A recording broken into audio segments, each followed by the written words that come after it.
वहीं बुधवार की शाम को नोएडा और एनसीआर में हुई मूसलाधार बारिश ने शहर को एक नई चुनौती दी है। भारी बारिश के कारण शहर में जलभराव की स्थिति उत्पन्न हो गई थी, जिससे यातायात प्रभावित हुआ और कार्यालयों से लौट रहे कर्मचारियों को भी कठिनाइयों का सामना करना पड़ा। लेकिन इस स्थिति को देखते हुए नोएडा प्राधिकरण के सीईओ डॉक्टर लोकेश एम ने तुरंत कार्रवाई की। सीईओ डॉक्टर लोकेश एम ने रात में ही कर्मचारियों को फील्ड में उतरने के निर्देश दिए, जिससे स्थिति को नियंत्रित किया जा सके। इस अभियान की जिम्मेदारी एसीओ संजय खत्री को सौंपी गई, जो अपने अनुभव और कुशल नेतृत्व के लिए जाने जाते हैं। एसीईओ संजय खत्री के नेतृत्व में टीम ने देर रात तक काम किया।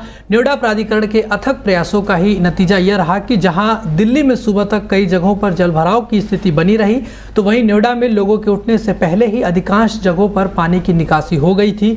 हालांकि मौसम विभाग ने एनसीआर में रेड अलर्ट जारी किया है, लेकिन नोएडा प्राधिकरण के अधिकारियों का दावा है कि वे किसी भी परिस्थिति से निपटने के लिए तैयार हैं। वहीं नोएडा प्राधिकरण के सीईओ लोकेश एम ने एक महत्वपूर्ण समीक्षा बैठक की है। आपको बताएं कि जिसमें जल आपूर्ति और राजस्व वसूली जैसे प्रमुख मुद्दों पर चर्चा की गई। बैठक में सीईओ ने विभिन्न परियोजनाओं की प्रगति का जायजा भी लिया। इस बैठक में जल विभाग के वरिष्ठ अधिकारी मौजूद रहे।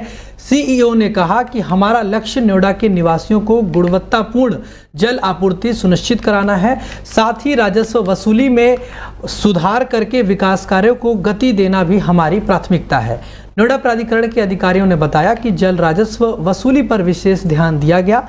चालू वित्तीय वर्ष 2024-25 में 150 करोड़ रुपए के लक्ष्य के मुकाबले अब तक 79 करोड़ से ज़्यादा की जो वसूली है वो हो चुकी है। शीर्ष 10 बकायेदारों से वसूली के लिए विशेष अभियान चलाने का निर्देश दिया गया है।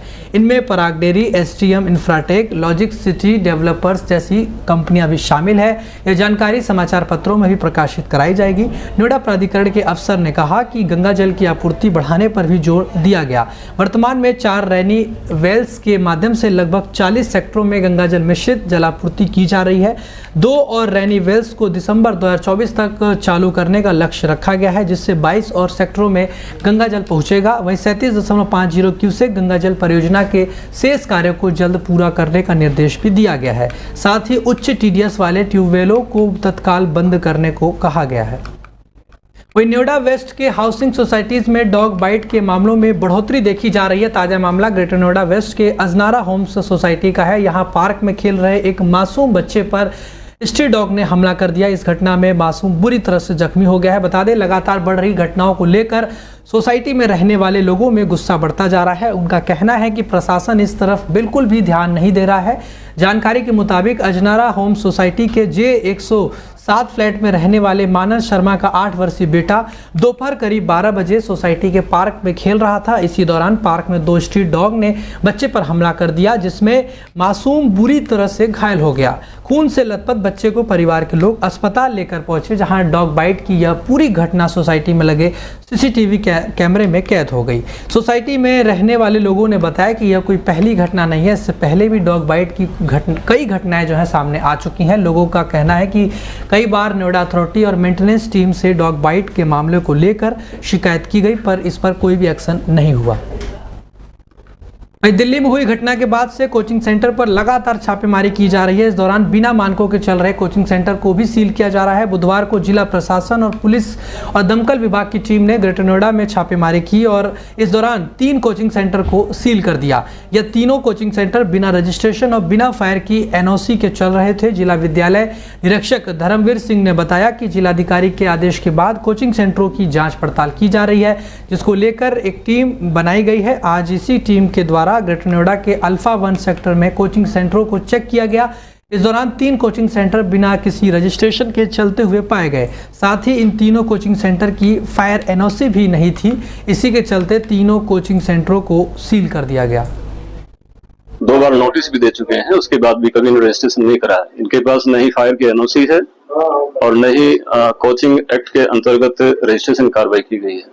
तो इस तरह के जो भी केंद्र हैं जो रेगुलेटेड वे में नहीं चल रहे हैं, उन सबको टारगेट करके उनको रेगुलेट किया जाएगा। इसको सील किया जाएगा। तो उनको सील किया जा रहा है। कुल मिला के देखिए, हम लोगों का किसी को परेशान करने का उद्देश्य नहीं है, परंतु जो विद्यार्थी हैं वो सुरक्षित रहें, यही हमारा मकसद है। दिल्ली में हुई घटना के बाद से लगातार कोचिंग सेंटर पर जो प्रशासन है वो सख्ती दिखा रहा है। गौरतलब है कि काफी ऐसे कोचिंग सेंटर थे जो बिना रजिस्ट्रेशन के चल रहे थे, उनके खिलाफ कार्रवाई हो रही है। इस समय हम ग्रेटर नोएडा में मौजूद हैं। आप देख सकते हैं प्रशासन की टीम और जो फायर विभाग के अधिकारी और पुलिस अधिकारी जो मौके पर पहुंचे हुए हैं, और उन्होंने जब यहाँ पर छापेमारी की तो पाया कि जो ये कोचिंग सेंटर है इसका रजिस्ट्रेशन ही नहीं था, बिना रजिस्ट्रेशन के बच्चों को शिक्षा दे रहे थे। उसके अलावा जो फायर की एनओसी है वो भी यहाँ खत्म हो चुकी थी। हमारे साथ इस पर बात करने के लिए जो है डीआईओ साहब है, उनसे पूछा कर रहे हैं, सर किस तरह से सेंटर चल रहा था, अब क्या छापेमारी हुई है? देखिए, ये कोचिंग सेंटर है DAIS के नाम से ये संचालित किया जा रहा है। इसका कोई रजिस्ट्रेशन नहीं कराया गया और जो मैंडेटरी है फायर एनओसी वो भी इनके पास नहीं है। तो छात्रों के सुरक्षा को देखते हुए इसको तत्काल प्रभाव से बंद कराया जा रहा है, सील कराया जा रहा है। ऐसे जो कोचिंग सेंटर है उनको लेकर के पहले भी नोटिस जारी हुआ है, और आगे जो कुछ लोग चला रहे हैं इस तरह कोचिंग सेंटर, उनके लिए क्या कहना चाहते हैं? जी, इनको पहले नोटिस भी दिया गया है और मैं स्वयं भी यहाँ पर विजिट की थी 2 महीना पहले। तब इनको कहा गया था कि इसको सारी औपचारिकता पूरी करके जल्दी से इसको रजिस्ट्रेशन करा दीजिए, लेकिन इनके द्वारा नहीं किया गया है। जानबूझ करके उल्लंघन कर रहे हैं, तो इसमें कोई विकल्प हमारे पास नहीं है। छात्रों की सुरक्षा हमारी सर्वोपरि है।